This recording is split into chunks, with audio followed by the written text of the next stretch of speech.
do-it-yourselfers, Tom here.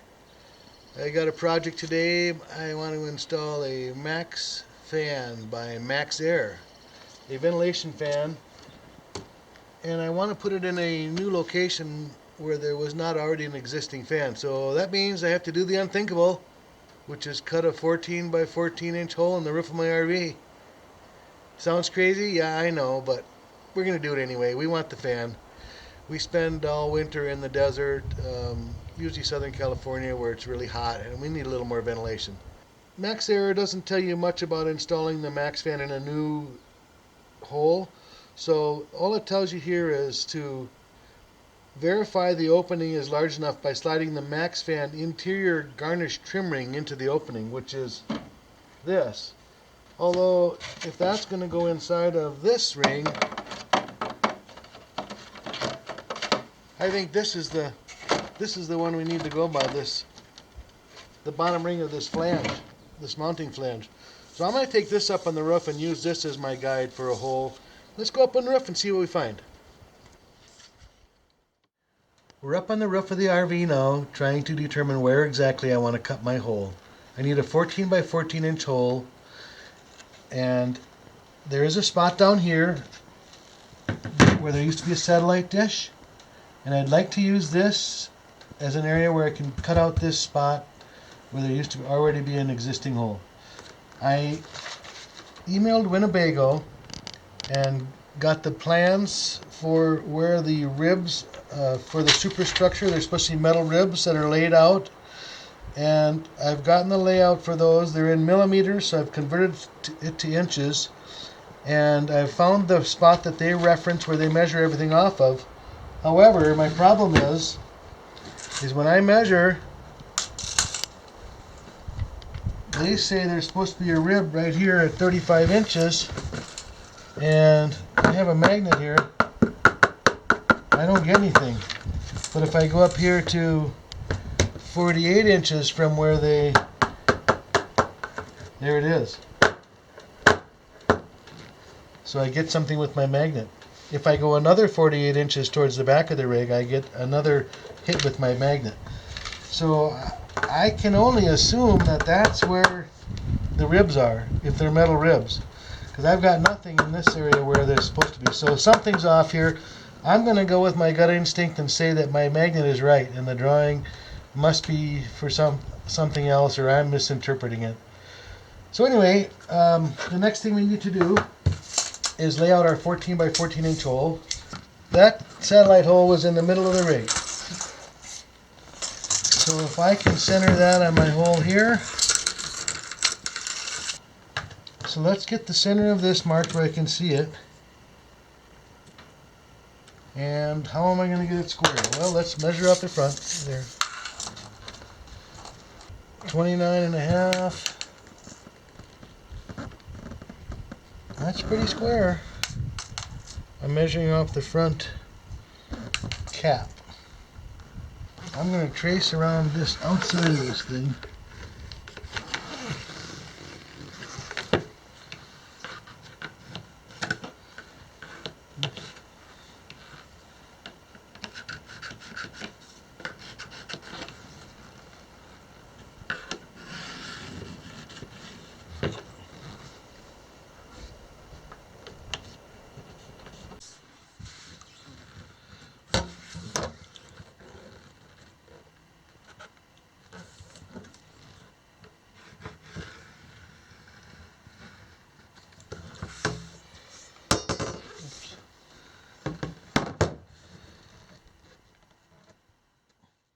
So I'm going to radius all the corners.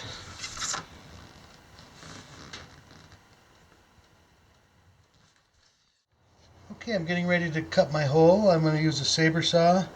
I've checked and double checked my measurements. I want a 14-inch hole, and I've got 14 inches. So let's try and cut it, see what happens.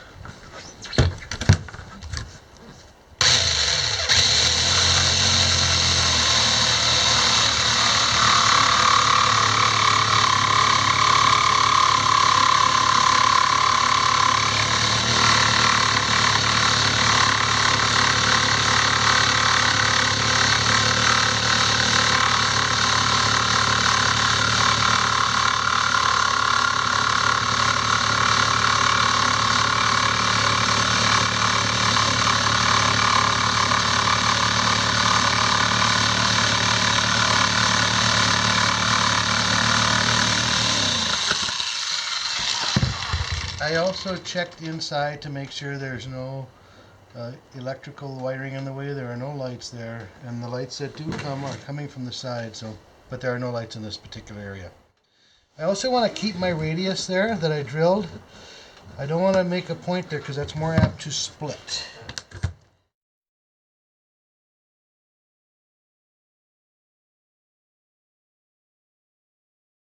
I'm using a fine-toothed blade too. Not really a wood blade, more of a metal blade.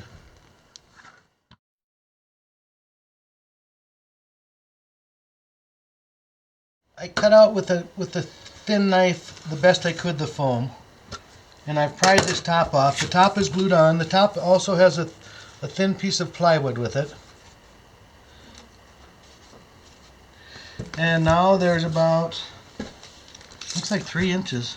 3 inches of foam here. It's very dense foam, and so I'm working on just piecing that out a little bit at a time. I've been cutting and I'm taking out, trying to not make too big a mess.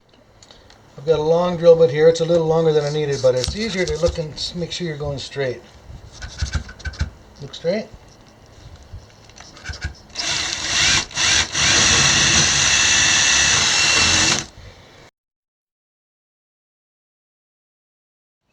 Okay, I've drilled out those holes. Now we can go inside and finish the cutout. And let's make sure this fits. Uh-oh. Just kidding. It fits. Got just a little bit of slack. So we're good. So I tried to pull the carpet off, but it's glued on there so well that I couldn't get it off. So what I'm doing is I'm just going to mark around here with a marker. I used my drill bits in the corners to run my straight edge against, and I just marked it out. So now I'm just going to cut it out.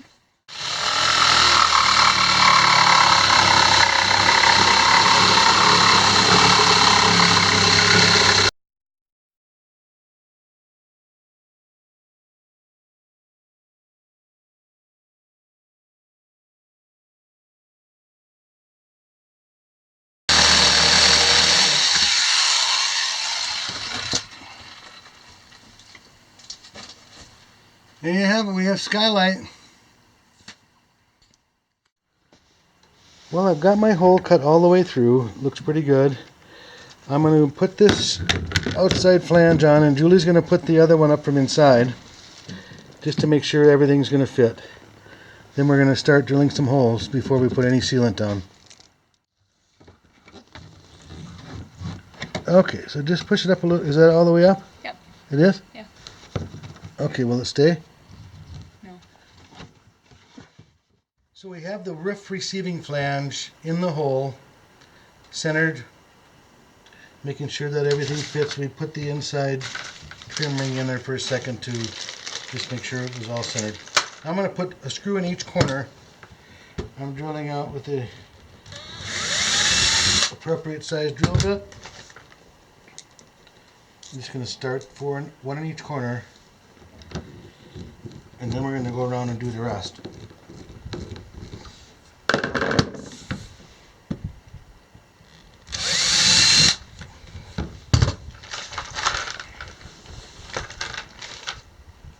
There are 3 different kinds of screws in this bag, so you need to make sure you use the right one. I put 1 screw in each corner. Now I'm going to trace around this with a pencil to know where I want to put I have some caulking strips. This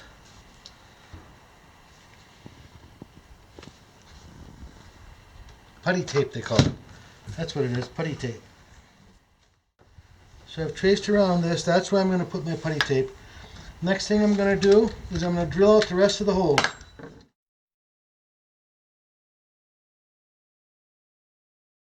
Okay, next I'm going to remove the 4 screws I have in the corner.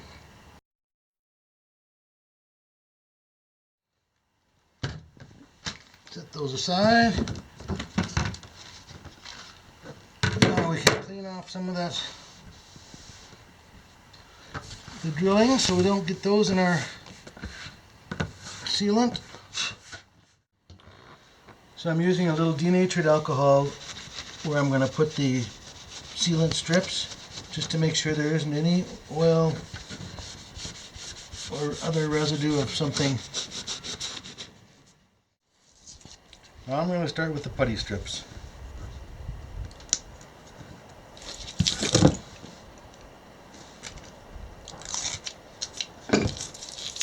I'm going to overlap them a little bit in the corners. And you want to make sure you cover up your nail hole or your screw holes that you've drilled. So go right over the holes.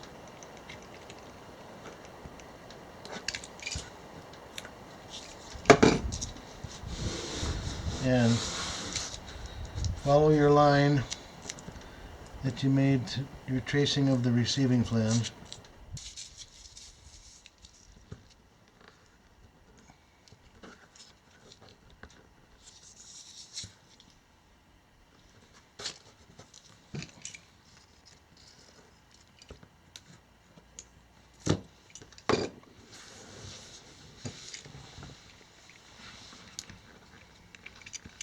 If I have enough, I'm going to go around a bit again.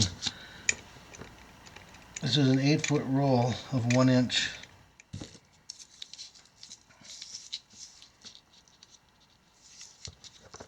I'll cut my length.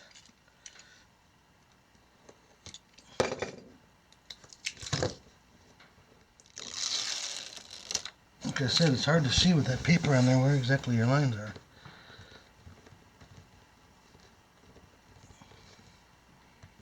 But I'm going to go to the outside of the lines and covering up the holes too. So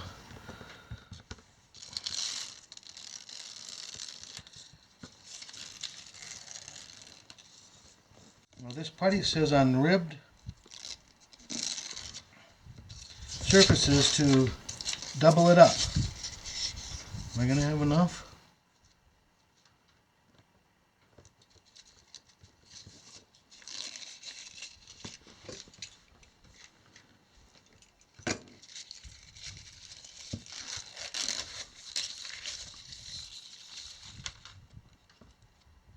And the bottom of that flange is ribbed.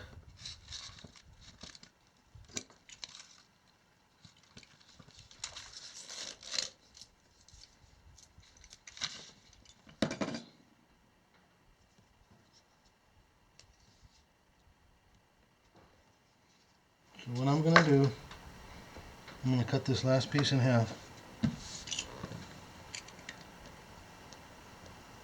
I'm going to use every bit of it.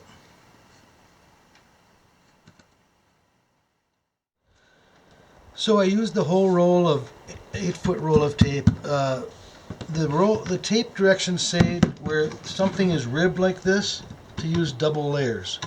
So I doubled it up best I could. I used the whole roll, and now I'm going to put this down, and I'm going to try to locate a screw hole here with my drill bit.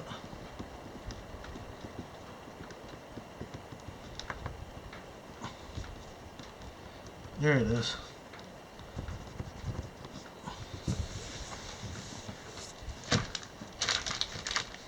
Found one corner anyway. I don't want to over tighten these.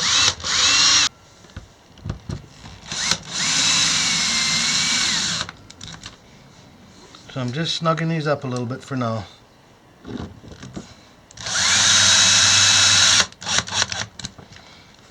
The putty is going to squish out some of it and we'll trim it off later.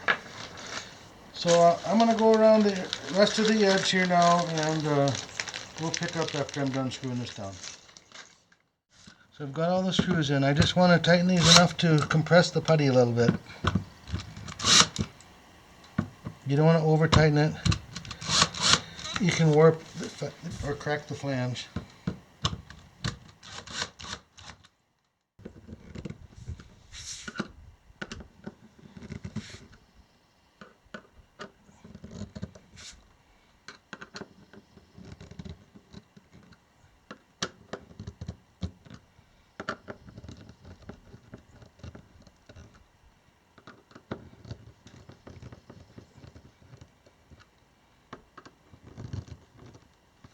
Okay, I think that's got the putty compressed all the way around. Now let's trim it. I'm just going to run my knife around it real quick, just to trim the excess off of there.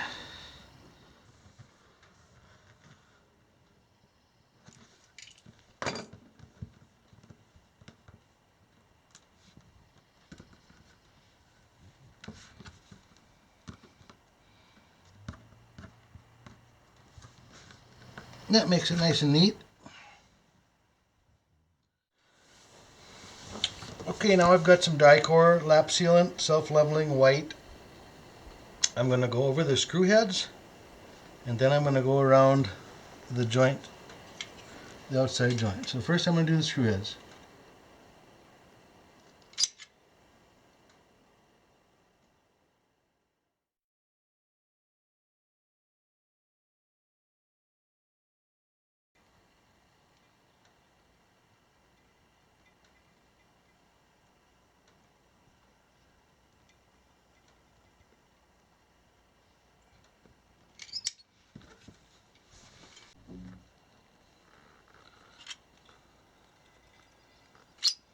So this is self-leveling, so if you start it up on the edge of this stuff, it's going to work its way down to the roof. You want it to be warm enough though, you don't want to put it on too cold.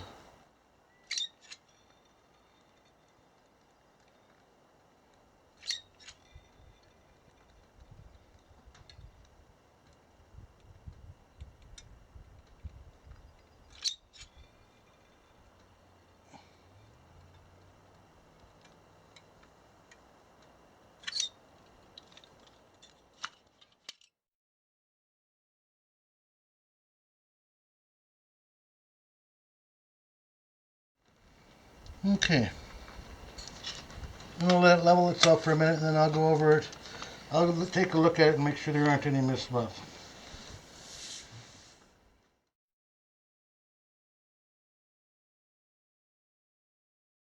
The next thing we're going to do is we're going to hook up the electricity. So we're going to let our wires dangle in the hole for now. So we need to go back inside for that. So we hooked the fan up to the nearest light here. It's switched, which isn't exactly ideal, but we're going to upgrade these lights to an LED, a nicer fixture with an on and off switch on each individual light. So we're going to be able to just leave the fan on and run the power from here. So what I'm going to do is just run it along here, and I'm going to get a little cover. So now I'm going to tuck these wires back up into here and go and finish mounting the actual fan from up top.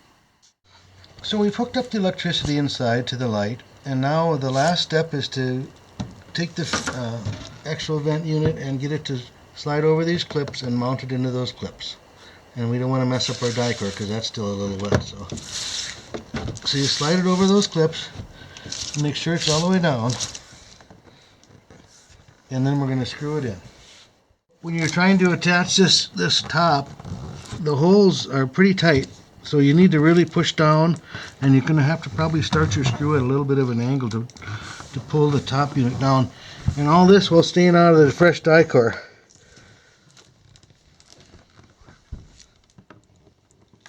But it'll go.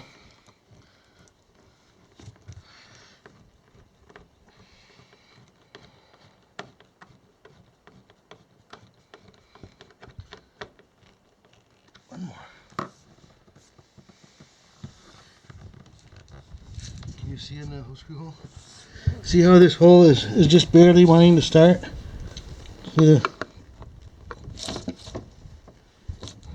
But it'll go.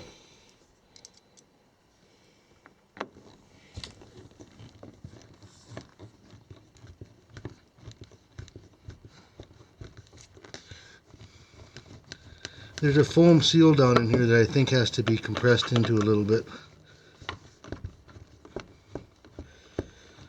There she is. That finishes the top installation. The next step in the installation is going to be to install this garnish trim ring, which has to be trimmed down. So what you do, you measure from the corner of the face of the fan here down to your interior, down to the bottom of the carpet, and you want to leave about a quarter or a half an inch extra. So it looks like 3 inches, and measure each corner So it looks like 3 inches will leave about a 3/8 of an inch. And it's the same on each corner. So I'm going to cut to 3 inches. I've measured my 3 inches from the, this is the what part you're going to see. So this is the back side of this flange. I've measured 3 inches all the way around here on all sides. And now I'm going to make a mark with a magic marker and connect my dots.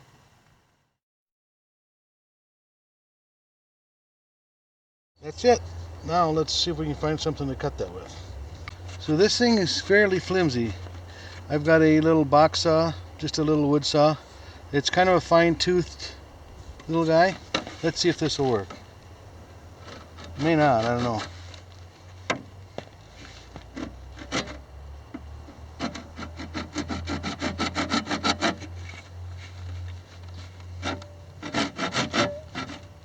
This thing's so flimsy you can't hang on to it.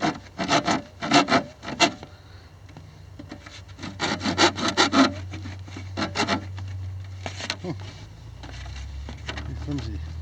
I think what I'm going to do is cut the corners and knife the rest of it.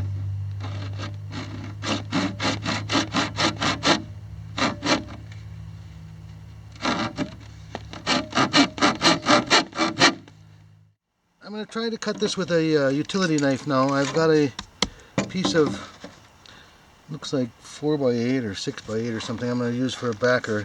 I'm just going to try to cut this.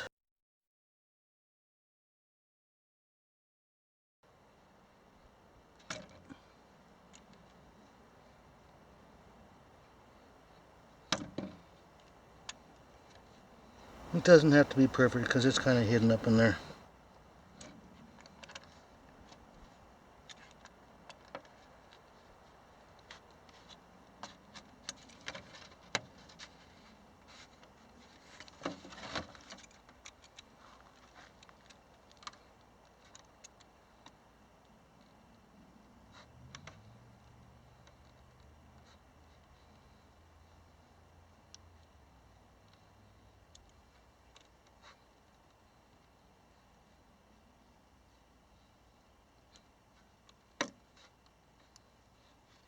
One more side to do.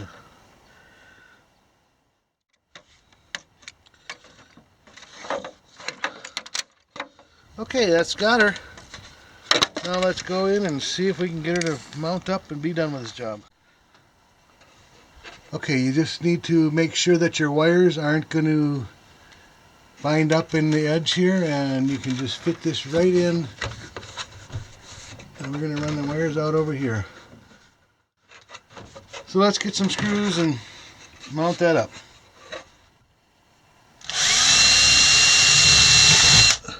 Do a quick drill of the holes.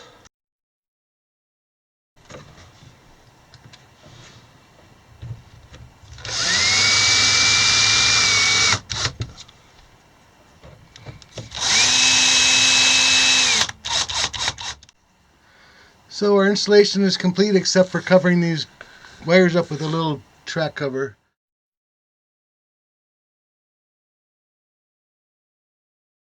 Let's see if we have any fan here. There she goes. Looks like the blade wobbles a little bit. I have it coming in and I can feel air blowing on me.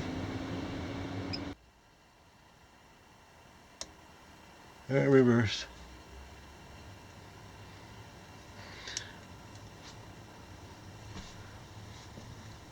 Well, there you have it. That's how to install your MaxxAir Maxxfan. It's a pretty easy do-it-yourself job. We had to cut the hole, obviously, so that was the biggest worry, I guess, is making sure you don't run into the rib. The magnet trick on the locating of the steel superstructure beams is a very good trick, because I may have put it right where there was a beam had I not used the magnet. So anyway, guys, thanks for watching the video. I really appreciate it, and we'll have another RV upgrade coming up soon, because we're going to replace these lights with some 12-volt LED, nicer round fixtures, and it's going to be a nice upgrade for us. So thanks for watching the video. We'll see you next time.